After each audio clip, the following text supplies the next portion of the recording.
Misteri penemuan potongan tubuh manusia di pesisir desa Ketewel, Gianyar akhirnya terungkap. Hasil tes DNA memastikan potongan tubuh tersebut identik dengan korban penculikan warga negara asing atau WNA asal Ukraina, Lord Komarov, 28 tahun yang diculik di kawasan Jimbaran. Kepastian ini diperoleh setelah tim laboratorium forensik Polda Bali membandingkan DNA potongan tubuh dengan sampel DNA ibu korban. Kabid Humas Polda Bali Kombes Pol Arya Sandi menjelaskan, potongan tubuh yang ditemukan di muara Sungai Wosteben, Banjar Keden, Ketewel pada Kamis 26 Februari 2026 sebelumnya telah diotopsi di RSUP Profesor Ngurah Denpasar. Dari proses otopsi tersebut, penyidik mengambil 6 sampel tulang untuk pemeriksaan forensik, yakni gigi geraham, tulang selangka, tulang paha atau femur, tulang iga, tulang jari kaki, dan tulang kering. Tidak hanya itu, profil DNA dari potongan tubuh juga dibandingkan dengan DNA yang ditemukan pada mobil Avanza hitam yang digunakan para tersangka serta DNA darah yang ditemukan di sebuah villa di wilayah Panggung Tabanan. Hasilnya mengejutkan, seluruh profil DNA tersebut identik.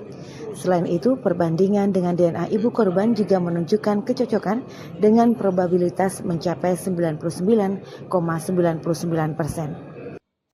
Jadi DNA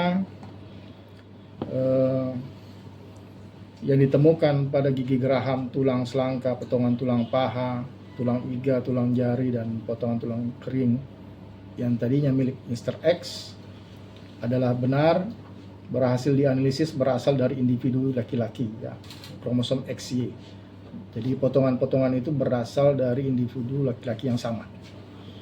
Kemudian pada gigi geraham, ya, tulang selangka, potongan tulang paha, tulang iga, tulang jari kaki, dan potongan tulang kering milik Mr. X adalah benar dianalisis berasal dari individu laki-laki dan berasal dari individu yang sama dengan profil DNA darah pada mobil Avanza hitam, ya, Nopol DK 1373 FAF, dan profil DNA darah pada Villa Summer atau di desa Panggung Tabanan.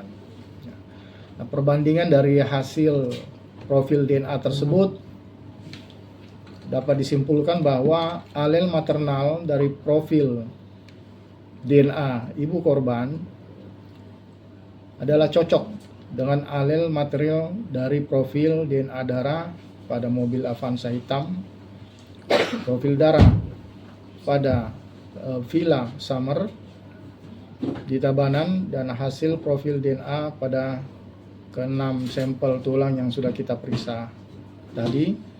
Berdasarkan perhitungan indeks paternitas bahwa probabilitas profil DNA adalah 99,99%. Jadi kita bisa simpulkan bahwa potongan tubuh yang kita temukan di Ketewel adalah sama dengan korban yang dilaporkan penculikan beberapa waktu yang lalu. Berarti dipastikan itu WNA, warga negara asing berwarna negara Ukraina yang menjadi korban. Sementara itu, Polda Bali telah menetapkan sejumlah tersangka dalam kasus penculikan tersebut. Seluruhnya merupakan warga negara asing yang kini diduga telah melarikan diri ke luar negeri. Polisi pun telah menerbitkan daftar pencarian orang atau DPO dan red notice Interpol untuk memburu para pelaku yang diduga menggunakan lebih dari 1 paspor. Saat ini penyidik masih terus mengumpulkan bukti tambahan serta menelusuri kemungkinan adanya pihak lain yang turut membantu para pelaku dalam aksi penculikan hingga dugaan pembunuhan tersebut. Kabar Bali Hits mengabarkan.